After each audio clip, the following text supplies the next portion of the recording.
here's a question that perhaps viewers might already be thinking. When you hear the word, fat transfer, if someone doesn't feel like they're fat enough, so to speak, or maybe they're lucky, they don't have unwanted fat, they'd want to move to some other part of their body. So what would you say to viewers who might be curious about that?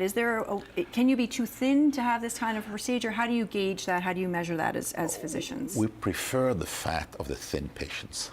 Fat of the obese patient are just bags of oil. Okay. Fat of the thin patient is cell. We like to graft cells. So our better results are actually with the fat of the thin patients.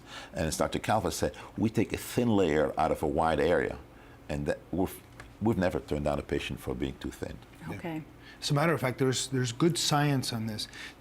As you get the fatter you are, what happens is those fat cells, they just get full of oil. It's not that you're getting more and more of them. They're just nice and enlarged. So imagine those big cells trying to go through our cannulas. As they go through our cannulas, they lyse, they open up, they break.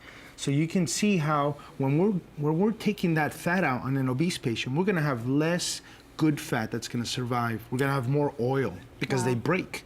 In thin women, those cells, the same cells, are really, really small. They're not full of oil. So what happens is, as we're doing liposuction, those small little cells go into our cannulas, and almost all of them survive. Okay. We have very little oil. Another interesting fact, most plastic surgeons tell the patient, gain some fat, gain some weight before your operation. We tell them the opposite. Lose weight, because when you gain it back, your breasts will get larger.